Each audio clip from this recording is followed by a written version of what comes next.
Hi hello ಎಲ್ಲ ನಮ್ಮ YouTube channel ವೀಕ್ಷಕರಿಗೆ ನಮಸ್ಕಾರ.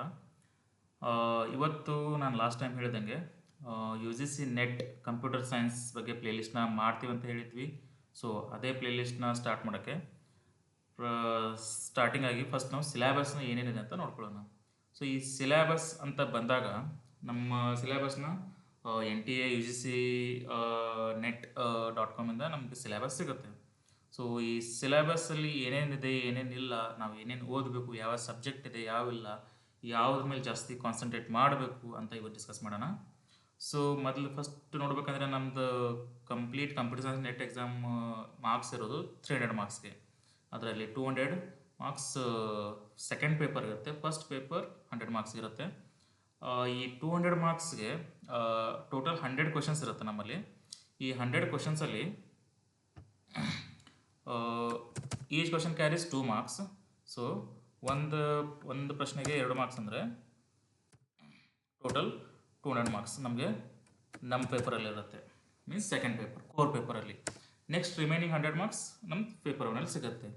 ಸೊ ಈ 200 ಮಾರ್ಕ್ಸ್ನ ಆಲ್ಮೋಸ್ಟ್ ಮ್ಯಾಕ್ಸಿಮಮ್ ಮಾರ್ಕ್ಸ್ನ ಕವರ್ ಮಾಡಬೇಕು ಅಂದರೆ ಯಾವ ಟಾಪಿಕ್ನ ಓದಬೇಕು, ಸೊ ಯಾವ ಸಿಲೆಬಸ್ನ ಫಾಲೋ ಮಾಡಬೇಕು ಅಂದರೆ ಅಂತ ಕಂಟಿನ್ಯೂಸ್ ಆಗಿ ನಾನು ಇಲ್ಲಿ ಹೇಳ್ತಾ ಹೋಗ್ತೀನಿ. ಸೊ ಈ ಸಿಲೆಬಸ್ ಅಂತ ಏನಿದೆ ಅದು ವೆಬ್ಸೈಟ್ನ ಲಿಂಕ್ ಕೊಟ್ಟಿರ್ತೀನಿ, ಅಲ್ಲಿ ನೀವು ಡೌನ್ಲೋಡ್ ಮಾಡ್ಕೋಬೋದು. ಇಲ್ಲಾಂದರೆ ಇವಾಗ ನಾವು ವಿಡಿಯೋದಲ್ಲಿ ತೋರಿಸ್ತೀನಿ, ಎಲ್ಲರೂ ಬೇಕಾದರೆ ನೋಟ್ ಡೌನ್ ಮಾಡ್ಕೋಬೋದು. ಸೊ ಸಬ್ಜೆಕ್ಟ್ ಬಂದು computer science and application and ನಮ್ಮದು ಸಬ್ಜೆಕ್ಟ್ ಕೋಡ್ 87. ಸೊ ಫಸ್ಟ್ ಇವಾಗ ಸ್ಟಾರ್ಟ್ ಮಾಡಬೇಕಂದ್ರೆ ಟೋಟಲ್ ಕಂಪ್ಲೀಟಾಗಿ 10 ಯೂನಿಟ್ಸ್ ಬರುತ್ತೆ. Unit 1 unit 10.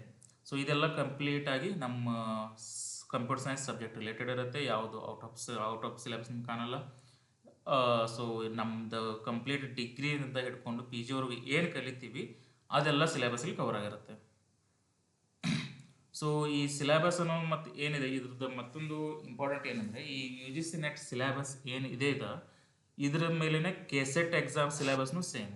ಸೊ ಹೀಗಾಗಿ ನಾವು ನೆಟ್ ಎಕ್ಸಾಮ್ಗೆ ಪ್ರಿಪೇರ್ ಆಯಿತು ಅಂದರೆ ಈವನ್ KCET ಎಕ್ಸಾಮ್ನು ಪ್ರಿಪೇರ್ ಆದಂಗೆ. ಮತ್ತು ನೆಟ್ ಎಕ್ಸಾಮ್ KCET ಎಕ್ಸಾಮ್ಗಿಂತ ಸ್ವಲ್ಪ ಟಫ್ ಇರುತ್ತೆ, ಯಾಕಂದರೆ ಈ ನೆಟ್ ಎಕ್ಸಾಮ್ನ ಕಂಡಕ್ಟ್ ಮಾಡೋರು ಕ್ವಶನ್ ಪೇಪರ್ನ ಸ್ಟೇಟ್ ಲೆವೆಲ್ ಅಲ್ಲ, ಸೊ ನ್ಯಾಷನಲ್ ಲೆವೆಲ್ ಅಂದರೆ IITs IISc IIM ಇವರೆಲ್ಲ ಬಂದು ರೆಡಿ ಮಾಡ್ತಾರೆ. ಬಟ್ ನೆಟ್ KCET ಹಂಗಾಗಲ್ಲ, KCETನ ಸ್ಟೇಟ್ ಲೆವೆಲಲ್ಲಿ ನಮ್ಮ ಸ್ಟೇಟ್ ಲೆವೆಲ್ ಯೂನಿವರ್ಸಿಟಿ ಪ್ರೊಫೆಸರ್ಸು ಅವರೆಲ್ಲ ರೆಡಿ ಮಾಡ್ತಾರೆ. ಬಟ್ ಈ UGC ನೆಟ್ ಏನಿದೆ, ಸೊ IISc IIT ಮಾಡೋದ್ರಿಂದ ಸ್ವಲ್ಪ ಟಫ್ ಆಗುತ್ತೆ. ಸೊ ಹೀಗಾಗಿ ನಾವು ಈ ಲೆವೆಲ್ UGC ನೆಟ್ ಲೆವೆಲ್ ನಾವು ಒಂದು ಸಲ ಓದ್ಕೊಂಡು ರೆಡಿ ಆದರೆ KCETನ ಈಸಿಲಿ ಪಾಸಪ್ ಮಾಡ್ಕೋಬೋದು. ಸೊ ಅದಕ್ಕೆ ಈ ಏನಿದೆ ನಾವು ಇವಾಗ ಓದುವಾಗ ಈ ನೆಟ್ ಲೆವೆಲ್ಗೆ ಏನೇನು ಕ್ವಶನ್ ಪೇಪರ್ ಬರುತ್ತೆ, ಕ್ವಶನ್ಸ್ ಬರುತ್ತೆ, ಸಿಲೆಬಸ್ ಏನಂತ ಇದನ್ನೇ ನೋಡುವ. ಓಕೆ, ಸೊ ಫಸ್ಟ್ ಯೂನಿಟ್ ಅಂತ ಬಂದು ಡಿಸ್ಕ್ರೀಟ್ ಸ್ಟ್ರಕ್ಚರ್ಸ್ ಆ್ಯಂಡ್ ಆಪ್ಟಿಮೈಸೇಷನ್.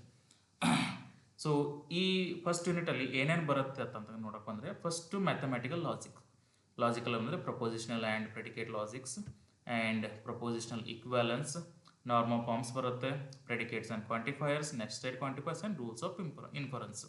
ಈ ರೂಲ್ಸ್ ಆಫ್ ಇನ್ಫರೆನ್ಸಲ್ಲಿ 12 ರೂಲ್ಸ್ ಬರುತ್ತೆ ನಮಗೆ. ಈ ರೂಲ್ಸ್ ಆಫ್ ಇನ್ಫರೆನ್ಸ್ 12 ರೂಲ್ಸ್ ಓದೋದ್ರಿಂದ ನಾವು ಪ್ರಪೋಸಿಷನಲ್ ಈಕ್ವಿಲೆನ್ಸ್ನ ಸ್ವಲ್ಪ ಈಸಿಲಿ ಸಾಲ್ವ್ ಮಾಡ್ಬೋದು. ಇಲ್ಲ ಅಂದರೆ ಪ್ರಪೋಸಿಷನಲ್ ಈಕ್ವಿಲೆನ್ಸ್ ಅಂತ ಯಾವಾಗ ಕೇಳ್ತಾರೆ ಅವಾಗ ನಾವು ಎವ್ರಿ ಟೈಮ್ ಟೇಬಲ್ ಡ್ರಾ ಮಾಡಬೇಕಾಗುತ್ತೆ. ಆ ಟೇಬಲ್ ಡ್ರಾ ಮಾಡೋದು ಬೇಡ ಅಂದರೆ ಈ ಪ್ರೆಡಿಕೇಟ್ಸ್, ಕ್ವಾಂಟಿಫೈಯರ್ಸ್ ಮತ್ತು ರೂಲ್ಸ್ ಆಫ್ ಇನ್ಫರೆನ್ಸ್ನ ಸ್ವಲ್ಪ ನಾವು ನೀಟಾಗಿ ರೀಲ್ಸ್ ನೋಡಿದ್ರೆ ಈ ಕಂಪ್ಲೀಟ್ ಒಂದು ಸಬ್ ಟಾಪಿಕ್ನ ಈಸಿಲಿ ಕವರ್ ಮಾಡ್ಬೋದು. ಸೊ ನೆಕ್ಸ್ಟ್ ಇದಂತ ಆದಮೇಲೆ ಫಸ್ಟ್ ಯೂನಿಟಲ್ಲಿ ಸೆಕೆಂಡ್ ಸಬ್ ಕಾನ್ಸೆಪ್ಟ್ ಬರೋದು ಸೆಟ್ಸ್ ಆ್ಯಂಡ್ ರಿಲೇಷನ್ಸ್. ಸೊ ಇದೆಲ್ಲ ನಾವು ಮೊದಲೇ ಕಲ್ತಿದ್ದಿದೆ. ಎಕ್ಸಾಂಪಲ್ ಸೆಟ್ಸ್ ಬರುತ್ತೆ, ಸೆಟ್ ಆಪ್ರೇಷನ್ಸ್ ಏನು ಬರುತ್ತೆ, set union, set intersection, so remaining. Next representation properties of relations, next equivalence relation and partial ordering ಅಂತ 4 ಕಾನ್ಸೆಪ್ಟ್ ಅಷ್ಟೇ ಬರುತ್ತೆ. ಇಷ್ಟು ನಾವು ಓದ್ಕೊಂಡ್ರೆ ಸೆಟ್ಸ್ ಆ್ಯಂಡ್ ರಿಲೇಷನ್ಸ್ ಕವರ್ ಆಗುತ್ತೆ. Next counting, mathematical induction and discrete probability. ಇದರಲ್ಲಿ basics of counting, pigeonhole principles, permutations and combinations, inclusion exclusion principle, mathematical induction and probability and Bayes theorem. Almost ನಮ್ಮ ಈ sub ಕಾನ್ಸೆಪ್ಟಲ್ಲಿ counting ಮೇಲೆ ಮತ್ತು pigeonhole principles, permutation and combination and mathematical induction ಇಷ್ಟು 4 concept ಮೇಲೆ almost mark ಕ್ವಶನ್ಸ್ನ ಕೇಳ್ತಾರೆ.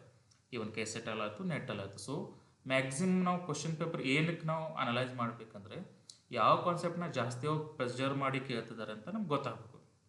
So ಅದು ಒಂದು ಸಲ ಗೊತ್ತಾಯ್ತು ಅಂದರೆ ನಾವು ಈಸಿಯಾಗಿ ನಾವು ಟ್ಯಾಕಲ್ ಮಾಡ್ಬೋದು, ಯಾವುದು ಓದಬೇಕು ಯಾವುದು ಓದಬಾರ್ದು ಅಂತ ಅದಕ್ಕೆ ಇಲ್ಲಿ ಗೊತ್ತಾಗುತ್ತೆ. ನೆಕ್ಸ್ಟ್ ಇರೋದಂದರೆ ಗ್ರೂಪ್ ಥಿಯರಿ. ಈ ಗ್ರೂಪ್ ಥಿಯರಿಯಲ್ಲಿ groups, sub groups, semi groups, product and quotients of algebraic structures, isomorphism, homomorphism, automorphism, rings, integral domains, fields, applications of group theory. So ಇದೆಲ್ಲ ಈಸಿ ಇರುತ್ತೆ, ಎಲ್ಲ ನಾವೆಲ್ಲ ಓದಿ ಬಂದೀವಿ, ಮೊದಲು ಗೊತ್ತಿರುತ್ತೆ.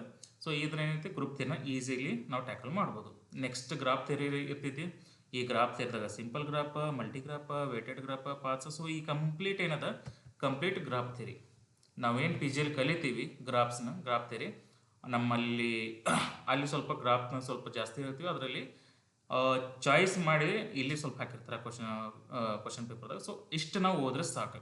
For example Euler path and Euler circuits, Hamilton path ಇಷ್ಟು ಓದಿದ್ರೆ, ಮತ್ತು ಸ್ವಲ್ಪ planar graphs, paths, weighted graph ಅಂದರೆ ಏನು, ವೇಟೆಡ್ ಗ್ರಾಫಲ್ಲಿ ಏನು ಇಂಪಾರ್ಟೆಂಟ್ ಅಂತ ನೋಡಿದ್ರೆ ಗ್ರಾಫ್ ಥಿಯರಿ ಕವರ್ ಆಗುತ್ತೆ. ನೆಕ್ಸ್ಟ್ ಇರೋದಂದ್ರೆ Boolean algebra, Boolean function and representation ಇರ್ತೈತಿ. ಸಿಂಪ್ಲಿಫಿಕೇಶನ್ ಆಫ್ ಬೂಲಿಯನ್ ಫಂಕ್ಷನ್ಸ್ ಇದು ಇಂಪಾರ್ಟೆಂಟ್ ಬರ್ತೈತಿ ಇದ್ರಾಗ. ಯಾಕಂದರೆ ಈ ಬೂಲಿಯನ್ ಫಂಕ್ಷನ್ಸ್ ಅಂತೂ ಕೊಟ್ಟಿರ್ತಾರೆ, ಬಟ್ ಸಿಂಪ್ಲಿಫೈ ಹೆಂಗೆ ಮಾಡಬೇಕು ಅಂತ ಬರಬೇಕಾದ್ರೆ ಸೊ ನಮಗೆ ಬೇಸಿಕ್ ಗೊತ್ತಿರಬೇಕು. ಸೊ ಆ ಬೇಸಿಕ್ ಗೊತ್ತಿರಬೇಕಂದ್ರೆ ಅದಕ್ಕೆ ಹೇಳ್ತಿರೋದು ಯಾವುದು ಓದಬೇಕು ಅಂತೇಳಿ ನೋಡಬೇಕಂದ್ರೆ ಈ ಬೇಸಿಕ್ಸ್ನ ನೀಟಾಗಿ ಒಂದು ಸಲ ಓದ್ಕೊಂಡ್ರೆ ಈಸಿಲಿ ಫಾರ್ಮುಲಾಸ್ ಗೊತ್ತಿದ್ರೆ ಸಿಂಪ್ಲಿಫೈ ಮಾಡ್ಬೋದು. ಸೊ ಅದ್ರ ಸಂಬಂಧ ಸೊ ಇದು ಮೇನ್ ಕಾನ್ಸೆಪ್ಟ್ ಈ ಬೂಲಿಯನ್ ಅಲ್ಜೆಬ್ರಾದಲ್ಲಿ ಯಾವುದಂದ್ರೆ simplification of Boolean functions. Next optimisation, linear programming, mathematical model, graphical solution, simplex and duplex. So ಇದರಲ್ಲಿ ಏನು ಸ್ವಲ್ಪ ಪ್ರಾಬ್ಲಮ್ ಆಗ್ತೈತೆ ಅಂದರೆ ಈ ಸಿಂಪ್ಲೆಕ್ಸ್ ಮತ್ತು ಡ್ಯೂಯಲ್ ಮೆಥಡ್ಸ್ ಅಂತ ಏನದಲ್ಲ ಇವತ್ತು ದೊಡ್ಡ ಪ್ರಾಬ್ಲಮ್ಸ್. ಈ ದೊಡ್ಡ ಪ್ರಾಬ್ಲಮ್ಸ್ನ ಸ್ವಲ್ಪ ಸಾಲ್ವ್ ಮಾಡೋಕ್ಕೆ ಟೈಮ್ ಎಕ್ಸ್ಟ್ರಾ ಹೋಗ್ತೈತಿ. ಅದ್ರ ಸಂಬಂಧ ನಾವೇನಂತೀವಿ ಅಂದರೆ ಈ ಒಂದು ಕಾನ್ಸೆಪ್ಟ್ ಅಂತ ನಾವು ತೊಗೊಂಡೀವಿ ಅಂದರೆ ಇದ್ರ ಮೇಲೆ ಕ್ವಶನ್ಸ್ ಹಾಕ್ತಾರೆ, okay fine. But simplex duplex ಅಂತ ನಾವು ಸಾಲ್ವ್ ಮಾಡೋಕ್ಕೆ ಹೋದಂದ್ರೆ ಭಾಳ ಟೈಮ್ ತೊಗೊತೈತಿ. ಸೊ ಕನ್ಸ್ಯೂಮ್ ಅಂತ ಯಾವ್ದು ಟೈಮ್ ಮಾಡತ್ತಲ್ಲ ನಾವು ಅಲ್ಲಿ ನೆಗ್ಲೆಕ್ಟ್ ಮಾಡ್ಬೇಕಷ್ಟೇ. ಯಾಕಂದರೆ ಎವ್ರಿ ಕ್ವಶನ್ಸ್ನ ಅಟೆಂಡ್ ಮಾಡಲೇಬೇಕು ಅಂತ ಏನು ರೂಲ್ಸ್ ಇಲ್ಲ, ನೆಗೆಟಿವ್ ಇಲ್ಲ, ಏನಿಲ್ಲ. ಸೊ ಈಗ ನಾವು ಎವ್ರಿ ಕ್ವಶನ್ಸ್ನ ಅಟೆಂಡ್ ಮಾಡೋಕ್ಕೆ ನಿಂತ್ವಿ ಅಂದರೆ ಈ ಒಂದು ಕ್ವಶನ್ಗೆ ಸಾಲ್ವ್ ಮಾಡಿದರೆ ನಮ್ಗೆ 2 ಮಾರ್ಕ್ಸ್ ಸಿಗುತ್ತೆ. ಬಟ್ ಈ ಒಂದೇ ಕ್ವಶನ್ನ ಸಾಲ್ವ್ ಮಾಡಿ 2 ಮಾರ್ಕ್ಸ್ ತೊಗೋಬೇಕು ಅಂದರೆ 10 ಮಿನಿಟ್ಸ್ ನಾವು ವೇಸ್ಟ್ ಮಾಡ್ತೀವಿ. ಈ 10 ಮಿನಿಟ್ಸ್ ಅಂದರೆ 10 ಕ್ವಶನ್ ಸಾಲ್ವ್ ಮಾಡಬೇಕಿತ್ತು, ಬಟ್ ನಾವು ಸಾಲ್ವ್ ಮಾಡ್ತಿರೋದು ಓನ್ಲಿ 1 ಕ್ವಶನ್. ಸೊ ಇಂಥ ಯಾವಾಗ ಬರುತ್ತಲ್ಲ ನಮ್ಗೆ ಟಫ್ ಅನಿಸ್ತು ಅಥವಾ ಅರ್ಥ ಆಗಲಿಲ್ಲ ಅಥವಾ ತುಂಬ ದೊಡ್ಡ ಪ್ರಾಬ್ಲಮ್ಸ್ನ ಸಾಲ್ವ್ ಮಾಡಿ ಸಾಲ್ವ್ ಮಾಡಬೇಕು, ಆಮೇಲೆ ಆನ್ಸರ್ ತೊಗೋಬೇಕು, ಮ್ಯಾಕ್ಸಿಮಮ್ ಟೈಮ್ ಭಾಳ ಯುಟಿಲೈಸ್ ಮೀನ್ಸ್ ಖರ್ಚಾಗತ್ತೈತೆ ಅಂದರೆ ನಾವು ಇಂಥವೆಲ್ಲ ಟಚ್ ಮಾಡ್ಬೋದು. ಸೊ ಯಾವುದು ಟೈಮಲ್ಲಿ ನಮ್ಗೆ ಇರೋ ಟೈಮಲ್ಲಿ ಡಿವೈಡ್ ಮಾಡ್ಕೊಂಡು ಒಂದು ಕ್ವಶನ್ಗೆ ಎಷ್ಟು ಟೈಮ್ ಇದೆ ಆಲ್ಮೋಸ್ಟ್ ಮೋರ್ ಆರ್ ಲೆಸ್ ಅಷ್ಟರಲ್ಲೇ ಮುಗಿಸ್ಬೇಕು. ಇಂಥ ದೊಡ್ಡ ಪ್ರಾಬ್ಲಮ್ಸ್ ಜಸ್ಟ್ ನೆಗ್ಲೆಕ್ಟೆಡ್.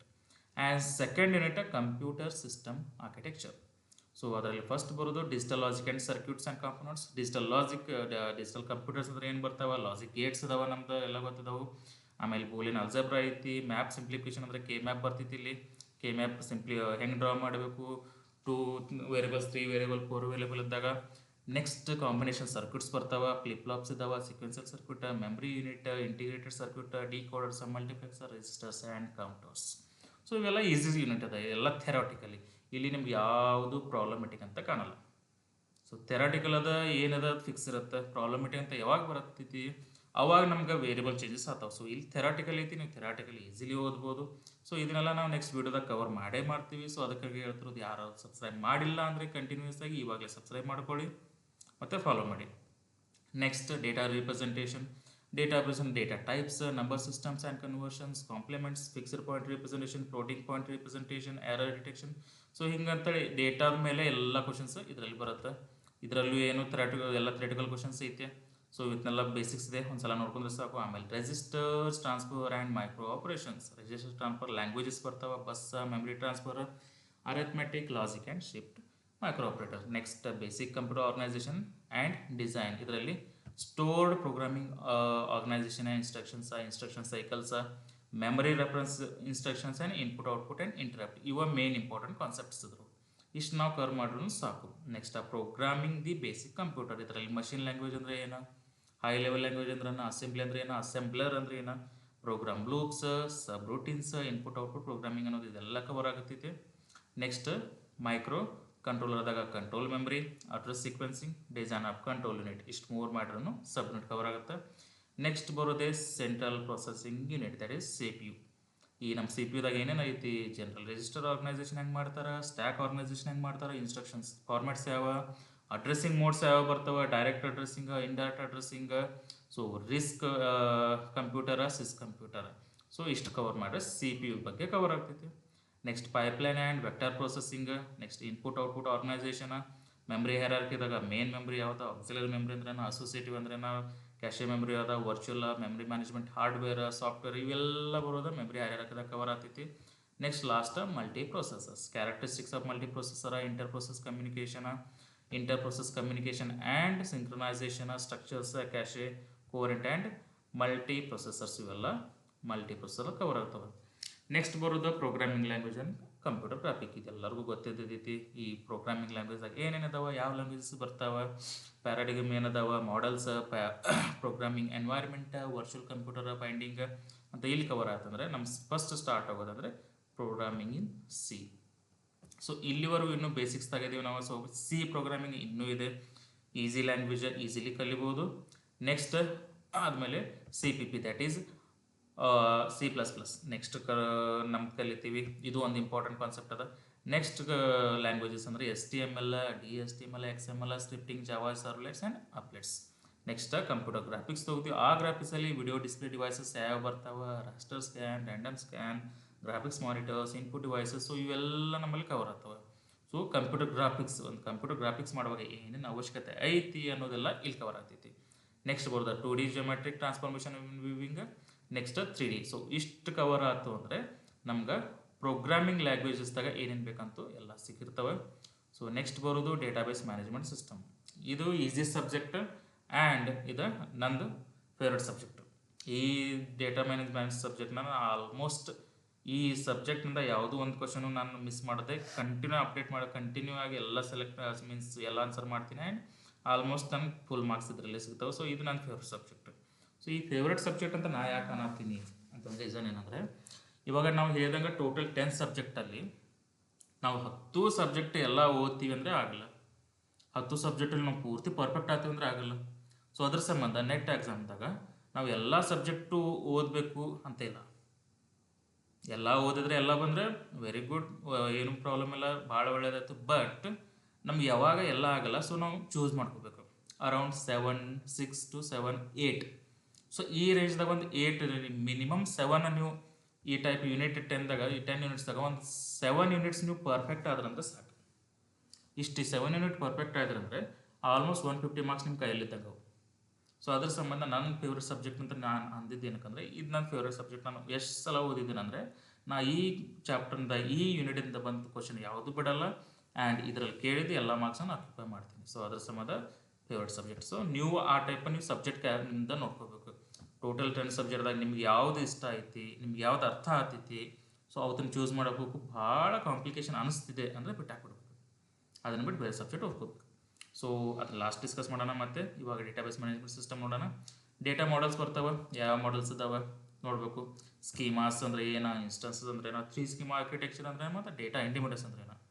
ಅದರ ಡೇಟಾಬೇಸ್ ಲ್ಯಾಂಗ್ವೇಜಸ್ ಯಾವ ಬರ್ತಾವೆ, ಇಂಟರ್ಬೇಸ್ ಯಾವ ಬರ್ತಾವೆ, centralised and client server architecture ಅಂತ ಅದಾವ. ಅದ್ರ ಡಿಫೆನ್ಸ್ ಅದ್ರಲ್ಲಿ ಏನು ಡಿಫ್ರೆನ್ಸ್ ಆಗ್ತೈತಿ, ಸೆಂಟ್ರಲೈಸ್ಡ್ ಅಂದ್ರೆ ಏನೋ, ಕ್ಲೈಂಟ್ ಸರ್ವರ್ ಅಂದ್ರೆ ಏನೋ ಓದ್ಕೋಬೇಕಾಗತ್ತೆ. ನೆಕ್ಸ್ಟ್ ಡೇಟಾ ಮಾಡಲಿಂಗ್ ಐತಿ. ಡೇಟಾ ಮಾಡಲಿಂಗ್ದಾಗ ಎಂಟಿಟಿ ರಿಲೇಷನ್ಶಿಪ್ ಡಯಾಗ್ರಾಮ್ ಬರ್ತೈತಿ, relation model, constant, languages, design, programming, relational database schemas, update operations ಎಲ್ಲ ಬರ್ತಾವೆ. And at the end of Codd rules ಅಂತ ಬರುತ್ತೆ. ಇದು ಕಾರ್ಡ್ದು ಟೋಟಲ್ 12 ರೂಲ್ಸ್ ಅದಾವೆ, means 0 to 12. So total 13 rules ಆಗ್ತವೆ. ಸೊ ಇವು ರೂಲ್ಸ್ ಓದೋದ್ರಿಂದ ಅದರಲ್ಲಿ 2-3 ರೂಲ್ಸ್ ಕೇಳ್ಬೋದು. ಸೊ ರಿಲೇಷನಲ್ ಆಲ್ಜೆಬ್ರಾ ಮತ್ತು ರಿಲೇಷನಲ್ ಕ್ಯಾಲ್ಕುಲಸ್ ಇದು ಸ್ವಲ್ಪ ದೊಡ್ಡ ಟಾಪಿಕ್ ಆಗುತ್ತೆ. ಸೊ ಇದರಲ್ಲಿ ರೂಲ್ಸ್ ಅದಾವೆ, ಇದನ್ನಷ್ಟು ಓದ್ಕೊಂಡ್ರೆ ಅದು ಮುಗಿದೋಗುತ್ತೆ. ನೆಕ್ಸ್ಟ್ ಇರೋದು SQL, structured query language. Database management ಬಂದಿದೆ ಅಂದರೆ ಅದರಲ್ಲಿ ಪ್ರೋಗ್ರಾಮಿಂಗ್ ಬರಲೇಬೇಕು. ಪ್ರೋಗ್ರಾಮಿಂಗ್ ಅಂದರೆ practical, that is structured query language. Data definition ಅಂದರೆ ಏನು, ಡೇಟಾ ಟೈಪ್ಸ್ ಅಂದರೆ ಏನು, ಕನ್ಸ್ಟೆಂಟ್ಸ್ ಯಾವ ಬರ್ತಾವೆ, ಕ್ವೆರೀಸ್ ಯಾವ್ದಾವ, ಇನ್ಸರ್ಟ್, ಡಿಲೀಟ್, ಅಪ್ಡೇಟ್, ಸ್ಟೇಟ್ಮೆಂಟ್ಸ್ ಅಂದರೆ ಯಾವ, views, store procedures and functions. Last ಬರೋದು database triggers and SQL injections. Next ಬರೋದು ನಾರ್ಮಲೈಸೇಷನ್ ಫಾರ್ ರಿಲೇಷನಲ್ ಡೇಟಾಬೇಸ್. ಈ ನಾರ್ಮಲೈಸೇಷನ್ ಅಂದರೆ ಏನು, ಈಗ ಒಂದು ಕಾಂಪ್ಲೆಕ್ಸ್ ಇರುತ್ತೆ, ಆ ಕಾಂಪ್ಲೆಕ್ಸ್ನ ಈಸಿಯಾಗಿ ತರೋದಕ್ಕೆ ನಾವು ನಾರ್ಮಲೈಸೇಷನ್ ಅಂತೀವಿ. ಅಂದರೆ ನಮ್ಗೆ ಅರ್ಥ ಆಗೋದಿಲ್ಲಪ್ಪ, ಒಂದು ಭಾಳ ದೊಡ್ಡ ಪ್ರಾಬ್ಲಮ್ ಐತೆ, ಅದನ್ನ ರಿಯಲೈಸ್ ಮಾಡಿ ಸಿಂಪ್ಲಿಫೈ ಮಾಡೋದು ನಾರ್ಮಲೈಸೇಷನ್. ಸೊ ಇದರಲ್ಲಿ ಫಂಕ್ಷನಲ್ ಡಿಪೆಂಡೆನ್ಸಿ ಯಾವ ಬರ್ತಾವೆ, ನಾರ್ಮಲೈಸೇಷನ್ ಯಾವ್ದು, ಅಲ್ಗಾರಿದಮ್ಸ್ ಫಾರ್ ಕ್ವೆರಿ ಪ್ರೊಸೆಸಿಂಗ್ ಯಾವುದು ಯೂಸ್ ಮಾಡ್ತೀವಿ, optimisation, transaction processing, concurrency control techniques ಯಾವ್ದಾವ, ಡೇಟಾಬೇಸ್ ರಿಕವರಿ ಟೆಕ್ನಿಕ್ಸ್ ಯಾವ ಇರ್ತಾವೆ ಅಂತ ಅಬ್ಜೆಕ್ಟ್ ರಿಲೇಷನಲ್ ಡೇಟಾಬೇಸ್ ಸೆಕ್ಯೂರಿಟಿ ಮತ್ತು ಆಥರೈಸೇಷನ್ ನಾರ್ಮಲೈಸೇಷನ್ ಕವರ್ ಇರ್ತಾವೆ.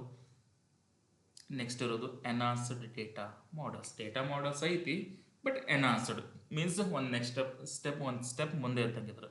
ಇದ್ರಾಗ ಟೆಂಪೋರಲ್ ಡೇಟಾಬೇಸ್ ಕಾನ್ಸೆಪ್ಟ್ ಬರ್ತಾವೆ. It's time related database means database ಯಾವಾಗ ಕ್ರಿಯೇಟ್ ಮಾಡಿರಿ, ಟೈಮ್, ಡೇಟ್, ಲೊಕೇಶನ್ ಟೈಪ್ ಇಲ್ಲ ಕೇಳ್ತೈತಿ. ಆಮೇಲೆ ಮಲ್ಟಿಮೀಡಿಯಾ ಡೇಟಾಬೇಸ್ ಐತಿ, ಬಟ್ ಯಾವ್ಯಾವ ಟೈಪ್ ಯಾವ ಮೀಡಿಯಾ ಐತಿ, ಸ್ಟ್ರಕ್ಚರ್ಡ್ ಐತು, ಅನ್ಸ್ಟ್ರಕ್ಚರ್ಡ್ ಐತು, ಗ್ರಾಫಿಕ್ಸ್ ಐತು, ಸೊ ಇದೆಲ್ಲ ಬರ್ತಾವೆ. ಆಮೇಲೆ detective databases, XML and internet databases. Mobile database ಅಂದರೆ ಏನ, ಹೆಂಗೆ ಮೊಬೈಲ್ ಡೇಟಾಬೇಸ್ ಎಕ್ಸಾಂಪಲ್ ನಮ್ಮ ಮೊಬೈಲ್ಸ್ ಏನು ಮಾಡ್ತೀವಿ, ಡೇಟಾಬೇಸ್ ಐತಿ, ಬಟ್ ನಾವು ಎಲ್ಲ ಕಡೆ ತೊಗೊಂಡು ಅಡ್ಡಾಡ್ತೀವಲ್ಲ, so that is mobile database ಅಂತೀವಿ. ಆಮೇಲೆ ಜಿಯೋಗ್ರಾಫಿಕ್ ಇನ್ಫಾರ್ಮೇಷನ್ ಸಿಸ್ಟಮ್ ಡೇಟಾಬೇಸ್ ಐತಿ, ಜಿಯೋಗ್ರಾಫಿಕಲ್ ಇನ್ಫಾರ್ಮೇಷನ್ ಸಿಸ್ಟಮ್ ನಾವು ಅದಕ್ಕೆ ಲಿಂಕ್ ಮಾಡ್ತೀವಿ. ಆಮೇಲೆ genome database management, distributed database and client server architecture. Next data warehousing and data mining. ಇದರಲ್ಲಿ data modelling for data warehouse, concept hierarchy, OLAP, OLTP, association rules, classification, clustering, regression. And next support vector machines, nearest neighbour algorithms ಅಥವಾ solve ಮಾಡ್ಬೋದು. ಆಮೇಲೆ ಹಿಡೋಮಾರ್ಫೋ model ಯಾವಾಗ use ಆಗ್ತೀವಿ, summarisation, dependency modelling, link analysis, sequencing analysis, social networking. ಇಷ್ಟೆಲ್ಲ ಏನೈತೆ ಅಂದರೆ ನಮ್ದು data warehousing and data ಮೈನಿಂಗ್ದಾಗ cover ಆಗುತ್ತೆ. ನೆಕ್ಸ್ಟ್ ಲಾಸ್ಟ್ ಒಂದು ಎರಡು ಕಾನ್ಸೆಪ್ಟ್ ಅಂದರೆ big data system. Big data ಅಂದರೆ ಏನು, ಸೊ ಬಿಗ್ ಡೇಟಾ ಕ್ಯಾರೆಕ್ಟರಿಸ್ಟಿಕ್ಸ್ ಏನಿರ್ತಾವೆ, ಟೈಪ್ಸ್ ಆಫ್ ಬಿಗ್ ಡೇಟಾ ಯಾವ, ಬಿಗ್ ಡೇಟಾ ಆರ್ಕಿಟೆಕ್ಚರ್ ಏನು, ಇಂಟ್ರೊಡಕ್ಷನ್ ಕೊಡ್ತೀವಿ. ಆಮೇಲೆ SQL ಅನ್ನೋದು ಮೀನ್ಸ್ ಸ್ಟ್ರಕ್ಚರ್ ಕ್ವೆರಿ ಲ್ಯಾಂಗ್ವೇಜ್ ಐತಿ, ಅಲ್ಲಿ ನಮ್ಮ ಸ್ಟ್ರಕ್ಚರ್ ಕ್ವೆರಿ ಲ್ಯಾಂಗ್ವೇಜ್ ಬೇಡ, ಯಾವಾಗ ಯೂಸ್ ಮಾಡ್ತೀವಿ ಅನ್ನೋದು SQL. ಸೊ ಯಾವಾಗ ನಮ್ಮ ಡೇಟಾಬೇಸ್ ದೊಡ್ಡದಾಗತ್ತೆ ಅವಾಗ SQL ಯೂಸ್ ಮಾಡ್ತೀವಿ, ಯಾವಾಗ ಸ್ಟ್ರಕ್ಚರ್ಡ್ ಬೇಕಾಗಿತ್ತು ಅವಾಗ ನಾವು SQL ಯೂಸ್ ಮಾಡ್ತೀವಿ. ಸೊ ಈ ಟೈಪ್ ಸಿಲೆಬಸಲ್ಲಿ ಬರುತ್ತೆ. ಈಸಿ ಇದೆ, ಬೇಗ ಅಂಡರ್ಸ್ಟ್ಯಾಂಡ್ ಮಾಡ್ಬೋದು. ಯೂಟ್ಯೂಬ್ ವಿಡಿಯೋ ಮುಂದೆ ಇದ್ರದ್ದು ಯೂಟ್ಯೂಬ್ ರೆಡಿ ಮಾಡ್ತೀವಿ, ನಾವು ವೀಡಿಯೋಸ್ ರೆಡಿ ಮಾಡ್ತೀವಿ. ಸೊ ಅದ್ರ ಸಂಬಂಧ ಫಾಲೋ ಮಾಡ್ತಾಯಿರಿ. Next system software and operating system. ಇದು ಈಸಿ ಸಬ್ಜೆಕ್ಟ್ ಆ್ಯಂಡ್ ನನ್ನ ಫೇವ್ರೆಟ್ ಸಬ್ಜೆಕ್ಟ್.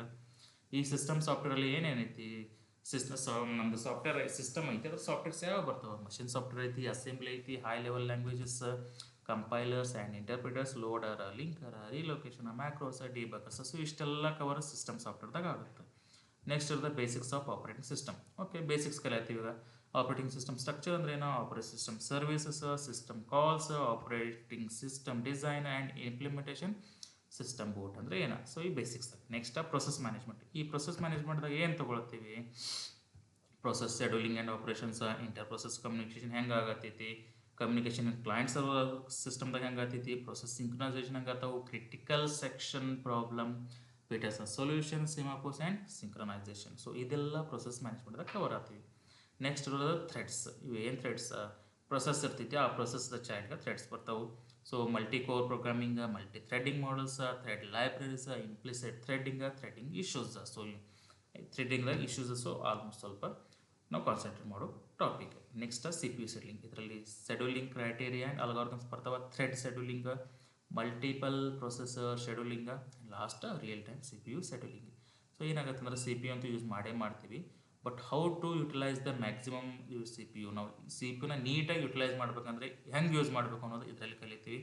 ನೆಕ್ಸ್ಟ್ ಡೆಡ್ಲಾಕ್ ಅಂದ್ರೆ ನಮ್ಮ ಸಿಸ್ಟಮ್ ಸ್ಟ್ರಕ್ ಆಗ್ತವೆ, ಒಂದೊಂದು ಸಲ ರೆಸ್ಪಾನ್ಸ್ ಮಾಡಲ್ಲ, ಡೆಡ್ ಟೈಪ್ ಮೀನ್ಸ್ ಏನೂ ವರ್ಕ್ ಮಾಡಲ್ಲ, ರೆಸ್ಪಾನ್ಸ್ ಕೊಡಲ್ಲ ಅಂದರೆ ಅದೇ system deadlock. So deadlock characteristics ಏನು, ಮೆಥಡ್ಸ್ ಫಾರ್ ಡೆಡ್ಲಾಕ್ಸ್ ಹೆಂಗೆ ಹ್ಯಾಂಡಲ್ ಮಾಡಲಿ, ಡೆಡ್ಲಾಕ್ ಪ್ರಿವೆನ್ಷನ್ ಹೆಂಗೆ ಮಾಡಬೇಕು, ಅವಾಯ್ಡ್ ಹೆಂಗೆ ಮಾಡಲಿ, ಡಿಟೆಕ್ಷನ್ ಹೆಂಗೆ ಮಾಡಲಿ, ರಿಕವರ್ ಫ್ರಮ್ ಡೆಡ್ಲಾಕ್ ಹೆಂಗೆ ಮಾಡಬೇಕು ಅನ್ನೋದೆಲ್ಲ ಡೆಡ್ಲಾಕ್ಸ್ದಾಗ ಬರ್ತೈತಿ. ನೆಕ್ಸ್ಟ್ ಬರೋದು memory management. Continuous memory allocation ಹೆಂಗೆ ಇರ್ತೈತಿ, ನಾವು ಸ್ವಾಪಿಂಗ್ ಹೆಂಗೆ ಮಾಡ್ತೀವಿ, ಪೇಜಿಂಗ್ ಹೆಂಗೆ ಮಾಡ್ತೀವಿ, segmentation, demand paging, page replacement, allocation of frames, thrashing, memory mapped and files ಎಲ್ಲ ಬರ್ತಾವೆ. ನೆಕ್ಸ್ಟ್ ಬರೋದು ಸ್ಟೋರೇಜ್ ಮ್ಯಾನೇಜ್ಮೆಂಟ್ದಾಗ mass storage structure, disk structure, scheduling and management, RAID structure. So ಇದು ರೇಡ್ ಟೆಕ್ನಾಲಜಿ ಬರುತ್ತೆ. Next files and input and output systems. ಇದರಲ್ಲಿ files ಬಗ್ಗೆ ಕಂಪ್ಲೀಟಾಗಿ knowledge ಕೊಡ್ತೀವಿ, ತೊಗೋಬೇಕು ನಾವು ಆಗುತ್ತೆ, ಇಂಪಾರ್ಟೆಂಟ್ ಐತಿ. ನೆಕ್ಸ್ಟ್ ಬರೋದು ಸೆಕ್ಯೂರಿಟಿ ಸಿಸ್ಟಮ್ಸ್. ಆಪರೇಟಿಂಗ್ ಸಿಸ್ಟಮ್ ಏನು ಸೆಕ್ಯೂರಿಟಿ ಬರುತ್ತೆ, ಪ್ರೊಟೆಕ್ಷನ್ ಏನಿರ್ತೈತಿ, access matrix, access control, revocation of access rights.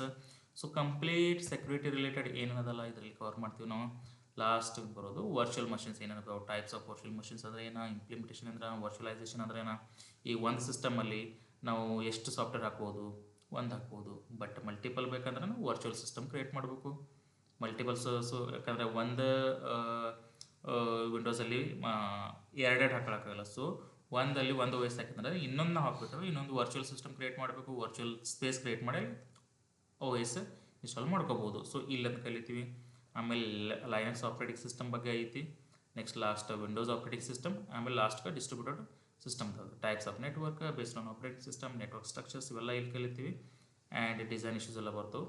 Next ಇರೋದು ಸಾಫ್ಟ್ವೇರ್ ಇಂಜಿನಿಯರಿಂಗ್. ಇದು important and very easy topic ಇತ್ತು ನಮಗೂ. ಸೊ ಇದರಲ್ಲಿ ಸಾಫ್ಟ್ವೇರ್ ಪ್ರೊಸೆಸ್ ಮಾಡೆಲ್ಸ್ ಬರ್ತಾವೆ. ಸಾಫ್ಟ್ವೇರ್ ಪ್ರೊಸೆಸ್ ಅಂದ್ರೆ ಏನು, generic process models, frame work, task set patterns, process life cycle, descriptive process models. And ಇದರಲ್ಲಿ ಏನಂದ್ರೆ ಕಂಪ್ಲೀಟ್ ಸಾಫ್ಟ್ವೇರ್ ಪ್ರೊಸೆಸ್ದಾಗ ಯಾವ ಮಾಡೆಲ್ಸ್ ಬರ್ತಾವೆ, ಹೆಂಗೆ ಡೀಲ್ ಮಾಡ್ತೀವಿ ಅನ್ನೋದು ನಾವು ಇಲ್ಲಿ ಕವರ್ ಆಗ್ತೀವಿ. ಸೊ ಈಸಿ ಐತಿ. ನೆಕ್ಸ್ಟ್ ಸಾಫ್ಟ್ವೇರ್ ರಿಕ್ವೈರ್ಮೆಂಟ್ಸ್ ಏನೇನದಾವ, ಫಂಕ್ಷನಲ್ ರಿಕ್ವೈರ್ಮೆಂಟ್ಸ್ ಅವ, ನಾನ್ ಫಂಕ್ಷನಲ್ ರಿಕ್ವೈರ್ಮೆಂಟ್ಸ್ ಅವ, ಎಲಿಸಿಟಿಂಗ್ ರಿಕ್ವೈರ್ಮೆಂಟ್ಸ್ ಅವ, ಡೆವಲಪಿಂಗ್ ಯೂಸ್ ಕೇಸಸ್ ಹೆಂಗೆ, ರಿಕ್ವೈರ್ಮೆಂಟ್ ಅನಾಲಿಸಿಸ್ ಹೆಂಗೆ ಮಾಡಬೇಕು, ರಿಕ್ವೈರ್ಮೆಂಟ್ ರಿವ್ಯೂ ಹೆಂಗೆ ಮಾಡಬೇಕು, ಸಾಫ್ಟ್ವೇರ್ ರಿಕ್ವೈರ್ಮೆಂಟ್ SRS ಡಾಕ್ಯುಮೆಂಟ್ ಹೆಂಗೆ ಮಾಡ್ತೀವಿ, ಏನಕ್ಕೆ ಯೂಸ್ ಐತಿ, ಯಾವಾಗ ಮಾಡ್ತೀವಿ, ಯಾರು ವ್ಯೂ ಮಾಡ್ತಾರೋ ಅನ್ನೋದೆಲ್ಲ ಕಲಿಯೋದು ಸಾಫ್ಟ್ವೇರ್ ರಿಕ್ವೈರ್ಮೆಂಟ್ಸ್ದಾಗ. Next software design. ಈ ಸಾಫ್ಟ್ವೇರ್ದಾಗ abstraction, architecture, pattern, separation of concern, modularity, information hiding. So ಇದೆಲ್ಲ ಬರೋದು ಸಾಫ್ಟ್ವೇರ್ ಡಿಸೈನ್ದಾಗ ಬರ್ತೈತಿ. ಡಿಸೈನ್ ಫೇಸಸ್ದಾಗ ಏನೇನು ಪ್ರಾಬ್ಲಮ್ ಐತಿ from start to end, problem ಅಂತಲ್ಲ, ನಾವು ಸ್ಟಾರ್ಟ್ ಟು ಎಂಡ್ ಏನೇನು ಮಾಡ್ತೀವಿ ಎಲ್ಲ ಸಾಫ್ಟ್ವೇರ್ ಡಿಸೈನ್ದಾಗ ಇಲ್ಲಿ ಕವರ್ ಆಗುತ್ತೆ. Next software quality.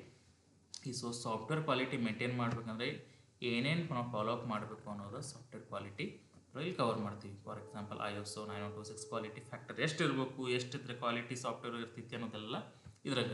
Next estimation and scheduling of software projects. So ಇದರಲ್ಲಿ ಬರ್ತಾವೆ ಸಾಫ್ಟ್ವೇರ್ ಸೈಜ್ ಬರುತ್ತೆ. ಏನು ಸಾಫ್ಟ್ವೇರ್ ಸೈಜ್, ಎಷ್ಟದ ಸಾಫ್ಟ್ವೇರ್ ಸೈಜ್, ಸೊ ಎಷ್ಟು ಸಾಫ್ಟ್ವೇರ್ ಸೈಜ್ ಇತ್ತಂದ್ರೆ ಎಷ್ಟು ಪ್ರೈಸ್ ಆಗುತ್ತೆ, LOC, FE based, COCOMO model ಅನ್ನ, ಪ್ರೊಜೆಕ್ಟ್ ಶೆಡ್ಯೂಲಿಂಗ್. ಸೊ ಇದೆಲ್ಲ ಬರೋದು ಎಸ್ಟಿಮೇಷನ್ ಮತ್ತು scheduling of software project. Next software testing. ಸಾಫ್ಟ್ವೇರನ್ನು ರೆಡಿ ಮಾಡಿದರೆ ಬಟ್ ಇವಾಗ ಟೆಸ್ಟ್ ಮಾಡಲೇಬೇಕಲ್ಲ, ಯಾಕಂದ್ರೆ ಕರೆಕ್ಟ್ ಇತ್ತು ತಪ್ಪಿತ್ತು ನೋಡಬೇಕಲ್ಲ. ಸೊ ವೆರಿಫಿಕೇಷನ್ ಆ್ಯಂಡ್ ವ್ಯಾಲಿಡೇಷನ್ ಮಾಡ್ತೀವಿ. Error, fault, bug, failure, unit testing, integration testing. So ಎಲ್ಲ ಟೆಸ್ಟಿಂಗ್ಸು ಈ ಟೆಸ್ಟ್ ಮಾಡೋದ್ರಿಂದ ಈ ಸಾಫ್ಟ್ವೇರ್ ಒಂದು ಎಷ್ಟು ಕರೆಕ್ಟ್ ಐತಿ, ಎಷ್ಟು ಕರೆಕ್ಟ್ ಇಲ್ಲ, ಸೊ ಏನು ಪ್ರಾಬ್ಲಮ್ಸ್ ಐತಿ, ಯಾವ ಮೋಡ್ದಾಗ ಪ್ರಾಬ್ಲಮ್ಸ್ ಐತಿ ಅನ್ನೋದು ಕಂಡು ಹಿಡಿದಲ್ಲ ಸಾಫ್ಟ್ವೇರ್ ಟೆಸ್ಟಿಂಗ್ದಾಗ ಗೊತ್ತಾಗ್ತೈತಿ. ನೆಕ್ಸ್ಟ್ ಸಾಫ್ಟ್ವೇರ್ ಕಾಂಪೊನೇಷನ್ ಮ್ಯಾನೇಜ್ಮೆಂಟ್ ಐತಿ. Change control, version control, software reuse engineering, reverse engineering. So ಇದೆಲ್ಲ ಇಲ್ಲಿ ಕವರ್ ಆಗುತ್ತೆ. ನೆಕ್ಸ್ಟ್ ಬರೋದು ಡೇಟಾ ಸ್ಟ್ರಕ್ಚರ್ ಅಲ್ಗಾರಿದಮ್. ಡೇಟಾ ಸ್ಟ್ರಕ್ಚರ್ದಾಗ ಏನೇನು ಬರ್ತಾವೆ, so arrays, their applications, sparse matrix, stacks, queues, ಇದೆಲ್ಲ ನಾವು ಬೇಸಿಕ್ ಕಲ್ತಿದ್ದೀವಿ, ಮತ್ತೊಮ್ಮೆ ಕಲಿಬೇಕಷ್ಟೇ. Next performance analysis of algorithm and recurrences, design techniques, lower bound theory, graph algorithms, complexity theory, selected topics and advantages of algorithms ನಾವೇನಂತೀವಿ ಇಲ್ಲಿ data ಸ್ಟ್ರಕ್ಚರ್ದಾಗ ಕಲ್ತೀವಿ. ಇಲ್ಲಿ next ಇರೋದು important and ಭಾಳ ಅದ್ರ ಮೇಲೆ ಕೇಳೋದಂದ್ರೆ theory of competition and compilers. ಇಲ್ಲಿ almost 10 questions every time, 10 to 12 questions ಈ theory of competition ಮ್ಯಾಗ ಕೇಳ್ತಾರೆ. ಸೊ ಅಷ್ಟು ಇಂಪಾರ್ಟೆನ್ಸ್ ನಮ್ಮ CS ದಾಗ ಥಿಯರಿ ಆಫ್ ಕಂಪಿಟೇಷನ್ಗೆ ಐತಿ. ಯಾಕಂದ್ರೆ ಈ ಥಿಯರಿ ಆಫ್ ಕಂಪಿಟೇಷನ್ ಬೇಸ್ ಮೇಲೆ ನಮ್ಮ ಕಂಪ್ಯೂಟರ್ ಎಲ್ಲ ವರ್ಕ್ ಆಗೋದು. ಎಲ್ಲ ಕಲಾಪ್ ನಮ್ಮ ಲ್ಯಾಂಗ್ವೇಜ್ ಆಗಲಿ ಏನೋ ಒಂದು ಆದ್ರೂ ಥಿಯರಿ ಆಫ್ ಕಂಪಿಟೇಷನ್ ಐತಿ ಅನ್ನೋದಕ್ಕೆ ನಮ್ಗೆ ವರ್ಕ್ ಆಗುತ್ತೆ. ಸೊ ಅದ್ರ ಸಂಬಂಧ ಥಿಯರಿ ಆಫ್ ಕಂಪಿಟೇಷನ್ ಭಾಳ ಕೇಳ್ತಾರೆ. ಈ theory of computation formal language ಅಂದ್ರೆ non computation problems, diagonal arguments, Russell's paradox, ಆಮೇಲೆ ರೆಗ್ಯುಲರ್ ಲ್ಯಾಂಗ್ವೇಜ್ ಮಾಡೆಲ್ಸ್ ಯಾವ ಬರ್ತಾವು, ಕಾಂಟೆಕ್ಸ್ಟ್ ಫ್ರೀ ಲ್ಯಾಂಗ್ವೇಜ್ ಅಂದರೆ ಯಾವ್ದು, ಟ್ಯೂರಿಂಗ್ ಮಷಿನ್ ಯಾವ್ದು ಅಂತೀವಿ, next unsolved problems and computational complexity, next syntax analysis, semantic analysis, run time system, intermediate code generation ಹೆಂಗೆ ಮಾಡ್ತೀವಿ, code generation and code ಆಪ್ಟಿಮೈಸೇಷನ್ದಾಗ ಏನೇನು ಐತಿ ಅನ್ನೋದು ಇಲ್ಲಿ ಕವರ್ ಆಗುತ್ತೆ. ನೆಕ್ಸ್ಟ್ ಬರೋದು ಡೇಟಾ ಕಮ್ಯುನಿಕೇಷನ್, ಕಂಪ್ಯೂಟರ್ ನೆಟ್ವರ್ಕ್ಸ್. ಈ computer network and data communication both are almost same.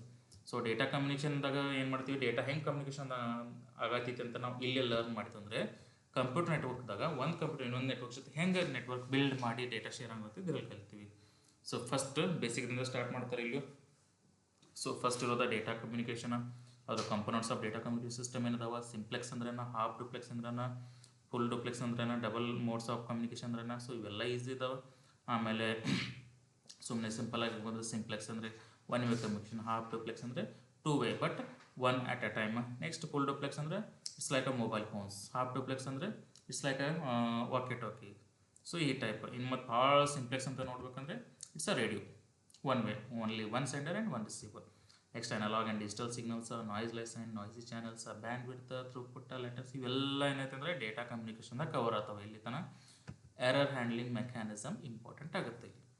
ಯಾಕಂದ್ರೆ ಡೇಟಾ ಕಮ್ಯುನಿಕೇಷನ್ ಮಾಡತ್ತೀವಿ ಅಂದರೆ ಎರರ್ ಹ್ಯಾಂಡಲ್ದಾಗ ಹೆಂಗೆ ಮಾಡತ್ತೀವಿ, ಎರರ್ಸ್ ಏನು ಬರ್ತಾವೆ, ಏನೇನು ಎರರ್ ಹೆಂಗೆ ಮೇಂಟೈನ್ ಮಾಡಬೇಕು, ಯಾವ ಎರರ್ಗೆ ಯಾವ ಮೆಕ್ಯಾನಿಸಮ್ ಯೂಸ್ ಮಾಡಬೇಕು ಅನ್ನೋದು ಕಂಪ್ಲೀಟಾಗಿ ಇಲ್ಲಿ ಕಲಿಬೇಕು. ನೆಕ್ಸ್ಟ್ ಕಂಪ್ಯೂಟರ್ ನೆಟ್ವರ್ಕ್ಸ್ದಾಗ ನೆಟ್ವರ್ಕ್ ಟಾಪಾಲಜಿಸ್ ಯಾವ್ದು, ಬಸ್, ಸ್ಟಾರ್, ಮೆಶ್ ಏನೇನು ಬರ್ತಾವೆಲ್ಲ, ರಿಂಗ್ ಟಾಪಾಲಜಿಸ್, ಲೋಕಲ್ ಏರಿಯಾ ನೆಟ್ವರ್ಕ್ ಅಂದ್ರೇನ, ಮೆಟ್ರೋಪಾಲಿಟನ್ ಅಂದ್ರೆ ಲ್ಯಾನ ವ್ಯಾನ ಮ್ಯಾನ ಇಲ್ಲಿ ವೈಡ್ ಎಲ್ಲ ಕರತ್ತವು. ನೆಕ್ಸ್ಟ್ ವೈರ್ಲೆಸ್ ನೆಟ್ವರ್ಕ್ ಅಂದ್ರೇನ ಇಂಟರ್ನೆಟ್. ಸೊ ಇದರಲ್ಲಿ ನಾವು ಬೇಸಿಕ್ ತೊಗೊಳತ್ತೀವಿ ಅಷ್ಟೇ, ಭಾಳ ಗ್ರಿಪ್ ಅಂತ ಪಟ್ಟಿಲ್ಲ. ಸೊ ಈಸಿಲಿ ಟ್ಯಾಕಲ್ ಮಾಡ್ಬೋದು. ನೆಕ್ಸ್ಟ್ ಇರೋದು network modes, layered architecture, voice reference model and it's protocols, TCP IP protocols, physical logical port specific address and switching techniques. Next functions of OS and TCP model. ಅಲ್ಲಿ ಏನು ನಾವು ಬೇಸಿಕಾಗಿ ನೋಡಿದ್ವಿ, ಇವಾಗ ಸ್ವಲ್ಪ depth ಆಗಿ start ಮಾಡಬೇಕಾಗುತ್ತೆ ಅಷ್ಟೇ. ಓಕೆ, ನೆಕ್ಸ್ಟ್ ಬರೋದು ವರ್ಲ್ಡ್ ವೈಡ್ ವೆಬ್. ಸೊ ಇದು ಕಂಪ್ಲೀಟ್ಲಿ ಈಸಿ ಏನೈತಿ, ಜಸ್ಟ್ ಏನಿದೆ ಅಂದರೆ ಇಲ್ಲಿ ಪ್ರೋಟೋಕಾಲ್ಸ್ ಅದಾವೆ. URL ಅಂದ್ರೆ ಏನು, domain name service, resolution, mapping names, address and address names, electronic mail architecture, SMTP, POP, IMAP and telnet, FTP ಎಲ್ಲ ಪ್ರೋಟೋಕಾಲ್ಸ್. ಈ ಪ್ರೋಟೋಕಾಲ್ಸ್ ಯಾವಾಗ ವರ್ಕ್ ಆಗ್ತಾವೆ, ಹೆಂಗೆ ವರ್ಕ್ ಆಗ್ತಾವೆ, ಯಾವ ಲೆವೆಲ್ ಅಂತ ನೋಡ್ಬೇಕು. Next network security. Network security problem ನೋಡ್ಬೇಕಾದ್ರೆ ಏನೇನೈತಿ, ಮಾಲ್ವೇರ್ ಅಟ್ಯಾಕ್ ಆಗ್ತವೆ, cryptography and ಸ್ಟೆಗ್ನೋಗ್ರಫಿ, secret key algorithm ಹೆಂಗೆ ವರ್ಕ್ ಮಾಡ್ತೈತಿ, ಪಬ್ಲಿಕ್ ಕೀ ಯಾವಾಗ ಯೂಸ್ ಮಾಡ್ತೀವಿ, ಡಿಜಿಟಲ್ ಸಿಗ್ನೇಚರ್ ಅಂದರೆ ಏನು, ವರ್ಚುವಲ್ ಪ್ರೈವೇಟ್ ನೆಟ್ವರ್ಕ್ ಅಂದರೆ ಏನು, ಫೈರ್ವಾಲ್ಸ್, ಇವೆಲ್ಲ ನೆಟ್ವರ್ಕ್ ಸೆಕ್ಯೂರಿಟಿದಾಗ ಯೂಸ್ ಆಗ್ತಾವೆ. ನೆಕ್ಸ್ಟ್ ಮೊಬೈಲ್ ಟೆಕ್ನಾಲಜಿದಾಗ ಏನೇನದಾವ ಇವೆಲ್ಲ ನಮ್ಗೆ ಗೊತ್ತಿದ್ದೈತಿ, ಕೇಳೇವಿ, ಬಟ್ ಡೀಪಾಗಿ ಓದಿಲ್ಲ ಅಷ್ಟೇ. ಸೊ ಅದನ್ನೇ ಏನು ಅಂತಂದ್ರೆ ಕಮ್ಯುನಿಕೇಷನ್ ಸ್ಯಾಟಲೈಟ್ಸ್ ಅಂದ್ರೆ ವೈರ್ಲೆಸ್ ನೆಟ್ವರ್ಕ್ಸ್ ಅಂದ್ರೆ ಟೊಪೋಲಜಿಸ್, GPS, SMS, GSM, CS ಇವೆಲ್ಲ ನಾವು ಕಲ್ತದ್ದು ಕೇಳಿದ ವರ್ಡ್ಸ್, ಬಟ್ ಡೀಪಾಗಿ ಓದಿಲ್ಲ ಅಷ್ಟೇ. ಸ್ವಲ್ಪ ಎಕ್ಸ್ಟೆಂಡ್ ಮಾಡಿ ಡೀಪಾಗಿ ಓದಬೇಕು. Next cloud computing and IoT, SaaS PaaS ಎಲ್ಲ ನಾವು ಇಡ್ತೀವಿ, public and private clouds, virtualization, virtual servers ಅಂದ್ರೆ ಏನು, ಕ್ಲೌಡ್ ಸ್ಟೋರೇಜ್, ಡೇಟಾಬೇಸ್ ಸ್ಟೋರೇಜ್ದಾಗ ಯಾವ್ಯಾವ ಬರ್ತಾವೆ ಕ್ಲೌಡ್ದಾಗ. ಸೊ ಇಲ್ಲಿ ನೋಡ್ತೀವಿ. ಆಮೇಲೆ resource management, service level agreement and basic IoT. ಇದಂತೂ ತುಂಬ ಇಂಪಾರ್ಟೆಂಟ್, ಈಸಿ ಐತಿ internet of things. So easily marks ನಾವು ಗ್ರ್ಯಾಬ್ ಮಾಡ್ಕೋಬೋದು. ನೆಕ್ಸ್ಟ್ ಇರೋದು last one important and presently technology ಇರೋದಂದರೆ ಆರ್ಟಿಫಿಷಿಯಲ್ ಇಂಟೆಲಿಜೆನ್ಸ್ ಅಂತ ಇಂಪಾರ್ಟೆಂಟ್ ಐತಿ. ಇದ್ರಲ್ಲಿ approaches of AI Turing test, rational agents ಹೆಂಗೆ ಬರ್ತಾವೆ, state space representation of problems, heuristic search. So ಇವೆಲ್ಲ ಇದ್ರ ಬರ್ತಾವೆ. ನೆಕ್ಸ್ಟ್ ನಾಲೆಜ್ ರಿಪ್ರೆಸೆಂಟೇಷನ್ ಏನೇನು ಮಾಡ್ತೀವಿ, ಲಾಜಿಕ್ ಐತಿ, ಸಿಮ್ಯಾಂಟಿಕ್ ಐತಿ, ನೆಟ್ವರ್ಕ್ ಐತಿ, frames, rules, scripts, conceptual dependency, ontology, expert systems ಇವೆಲ್ಲ ಬರ್ತವೆ. ನೆಕ್ಸ್ಟ್ ಬರೋದು planning the components of planning system, linear, long linear planning, goal stack planning ಅದೆಲ್ಲ ಬರ್ತವೆ. ನೆಕ್ಸ್ಟ್ ಇರೋದಂದ್ರೆ ನ್ಯಾಚುರಲ್ ಲ್ಯಾಂಗ್ವೇಜ್ ಪ್ರೊಸೆಸಿಂಗ್ ಅಂದ್ರೆ ಏನು, grammars and languages, parsing techniques, semantics, analysis, memories. Multi agent ಸಿಸ್ಟಮ್ದಾಗ ಯಾವ ಬರ್ತಾವೆ, agents and objects, agents, experts ಇವೆಲ್ಲಕ್ಕೆ ಬರ್ತವೆ. ನೆಕ್ಸ್ಟ್ ಇರೋದಂದ್ರೆ ಫಜಿ ಸೆಟ್ಸ್, ಇದು ಇಂಪಾರ್ಟೆಂಟ್. ಆಲ್ಮೋಸ್ಟ್ ಯಾವ್ದಾಗ ಇದ್ರ ಮೇಲೆ ಭಾಳ ಕ್ವಶನ್ಸ್ ಕೇಳ್ತಾವೆ. ಸೊ ಇದಕ್ಕೆ ನಮ್ಗೆ ಸ್ವಲ್ಪ ಜಾಸ್ತಿ ಫೋಕಸ್ ಮಾಡುವ. ನೆಕ್ಸ್ಟ್ ಜೆನೆಟಿಕ್ ಅಲ್ಗಾರಿದಮ್ ಅಂದ್ರೆ ಏನು, ಎನ್ಕೋಡಿಂಗ್ ಸ್ಟ್ರಾಟಜೀಸ್ ಇವ, ಜೆನೆಟಿಕ್ ಆಪರೇಷನ್ಸ್ ಅಂದ್ರೆ ಫಿಟ್ನೆಸ್ ಫಂಕ್ಷನ್ಸ್. ಸೊ ಇವೆಲ್ಲ ಬರ್ತವೆ. Next artificial neural network, supervised, unsupervised, reinforcement, logical, single, perception ಇವೆಲ್ಲ ನಮ್ದು ಆರ್ಟಿಫಿಷಿಯಲ್ ಇಂಟೆಲಿಜೆನ್ಸ್ದಾಗ ಬರ್ತೈತಿ. ಸೊ ಇಷ್ಟೆಲ್ಲ ನಾವು ಟೋಟಲ್ 10 ಯೂನಿಟ್ಸ್ದಾಗ ಐತಿ. ಈ 10 ಯೂನಿಟ್ಸ್ನ ನಾವು ಕವರ್ ಮಾಡಿದಂದ್ರೆ ಈ 10 ಯೂನಿಟ್ಸ್ದಾಗ ಒಂದು 7ರಿಂದ 8 ಕವರ್ ಮಾಡಿದ್ರು ಸಾಕು. ಇಷ್ಟು ಕವರ್ ಮಾಡೋದ್ರಿಂದ ನಮ್ಮ ಕಂಪ್ಲೀಟ್ ಸಿಲೆಬಸ್ದಾಗ ಆಲ್ಮೋಸ್ಟ್ ಒಂದು ಮ್ಯಾಕ್ಸಿಮಮ್ ಮಾರ್ಕ್ಸ್ ನಾವು ಗ್ರ್ಯಾಬ್ ಮಾಡ್ಬೋದು. ಸೊ ಈ ಸಿಲೆಬಸ್ ನಾವು ಏನು ಕೊಟ್ಟಿದ್ದೀವಿ ಇದೇ ರೀತಿ ನಾವು ಪ್ಲೇಲಿಸ್ಟ್ನು ಮಾಡ್ತೀವಿ. ನೆಕ್ಸ್ಟ್ ಪ್ಲೇಲಿಸ್ಟು ಕಂಟಿನ್ಯೂ ಮಾಡ್ತೀವಿ. ಸೊ ಇದೇ ಪ್ಲೇಲಿಸ್ಟನ್ನ ಕಂಟಿನ್ಯೂ ಮಾಡೋಕ್ಕಿಂತ ಮುಂಚೆ ಎಕ್ಸಾಮ್ ಸ್ಟ್ರಾಟಜಿನ ನಾನು ಹೇಳ್ಕೊಡ್ತೀನಿ ನೆಕ್ಸ್ಟ್ ವೀಡಿಯೋದಾಗ. ಸೊ ಯಾವ ಟೈಪ್ ಎಕ್ಸಾಮ್ಸ್ ನಾವು ಅಟೆಂಡ್ ಮಾಡಬೇಕು, ಕ್ವಶನ್ಸ್ ಹೆಂಗೆ ಬರ್ತಾವೆ, ಕ್ವಶನ್ಸ್ ಬಂದಾಗ ಹೆಂಗೆ ಅಟೆಂಡ್ ಮಾಡಬೇಕು, ಯಾವ ಕ್ವಶನ್ಸ್ ಅಟೆಂಡ್ ಮಾಡಬೇಕು, ಓದುವಾಗ ಯಾವ ಫ್ಲೋ ಮೇಂಟೈನ್ ಮಾಡಬೇಕು ಅನ್ನೋದೆಲ್ಲ ನೆಕ್ಸ್ಟ್ ಒಂದು ಸಪ್ರೇಟ್ ವೀಡಿಯೋ ಮಾಡ್ತೀನಿ. ಆ ವಿಡಿಯೋ ಆದ ತಕ್ಷಣ ನಾವು ಡೈರೆಕ್ಟ್ ಆಪ್ರೇಟಿಂಗ್ ಸಿಸ್ಟಮಿಂದನೇ ನಮ್ಮದು ಪ್ಲೇಲಿಸ್ಟ ಸ್ಟಾರ್ಟ್ ಮಾಡೋಣ. ಯಾಕಂದರೆ ಇಂಪಾರ್ಟೆಂಟ್ ಐತಿ ಮತ್ತು ಈಸಿ ಕಾನ್ಸೆಪ್ಟ್ ಮಾರ್ಕ್ಸ್ನ ಜಲ್ದಿ ಗ್ರ್ಯಾಬ್ ಮಾಡ್ಬೋದು. ಮತ್ತು ಈ ಆಪ್ರೇಟಿಂಗ್ ಸಿಸ್ಟಮ್ ಅನ್ನೋದು ಏನೈತೆ ಅಂದ್ರೆ ಓನ್ಲಿ ಕಂಪ್ಯೂಟರ್ ಸೈನ್ಸ್ ಅಂತಲ್ಲ, ಎಲ್ಲರಿಗೂ ಲಿಂಕ್ ಆಗುತ್ತೆ, ಅದು ಎಲ್ಲರಿಗೂ ಯೂಸ್ ಆಗುತ್ತೆ. ಅದ್ರ ಸಂಬಂಧ ಇದನ್ನು ನೋಡ್ಕೊಳ್ಳೋಣ. ಸೊ ನೆಕ್ಸ್ಟ್ ಪ್ಲೇಲಿಸ್ಟ್ ನಾವು ವೀಡಿಯೋನ ರೆಡಿ ಮಾಡ್ತೀವಿ. ಅವಾಗ ಸ್ಟ್ರಾಟಜಿಸ್ ಹೇಳ್ಕೊಡ್ತೀನಿ, ಒಂದು ಸಪ್ರೇಟ್ ವೀಡಿಯೋ ಮಾಡ್ತೀನಿ ಹೆಂಗೆ ಓದಬೇಕು ಅಂತೇಳಿ. ಯಾಕಂದ್ರೆ ನಾನು ಅಸಿಸ್ಟೆಂಟ್ ಪ್ರೊಫೆಸರ್ ಎಕ್ಸಾಮ್ ಪಾಸ್ ಆದಾಗ ನಾನು ಇದೇ ಸ್ಟ್ರಾಟಜಿ ಯೂಸ್ ಮಾಡಿದ್ದೆ. ಅದರಿಂದ ನಂದು KCET ಪಾಸ್ ಆಯಿತು, ಅದರಿಂದ ಅಸಿಸ್ಟೆಂಟ್ ಪ್ರೊಫೆಸರಾಗಿ ವರ್ಕ್ ಮಾಡ್ತೀವಿ. ಸೊ ನಿಮಗೂ ಇದೇ ರೀತಿ ಯಾವ ರೀತಿ ಓದ್ಬೇಕಂತ ಗೊತ್ತಾದರೆ ನೆಕ್ಸ್ಟ್ ವೀಡಿಯೋ ನಮ್ಮ ಫಾಲೋ ಮಾಡಿ, ಸಬ್ಸ್ಕ್ರೈಬ್ ಮಾಡಿ. ಆ್ಯಂಡ್ ಏನಾದರೂ ನಿಮ್ಮ ಡೌಟ್ಸ್ ಇತ್ತಂದರೆ ಕಮೆಂಟ್ ಮಾಡಿ ತಿಳಿಸಿ, ನಾವು ನೆಕ್ಸ್ಟ್ ಅದ್ರ ಮೇಲೆ ವೀಡಿಯೋ ಮಾಡ್ತೀವಿ. So thank you for watching my video. And ಯಾರಿಗಾದ್ರು ಲೈಕ್ ಆದರೆ ಲೈಕ್ ಮಾಡಿ, ಸಬ್ಸ್ಕ್ರೈಬ್ ಮಾಡಿ ಆ್ಯಂಡ್ ಶೇರ್ ಮಾಡಿ. Thank you friends.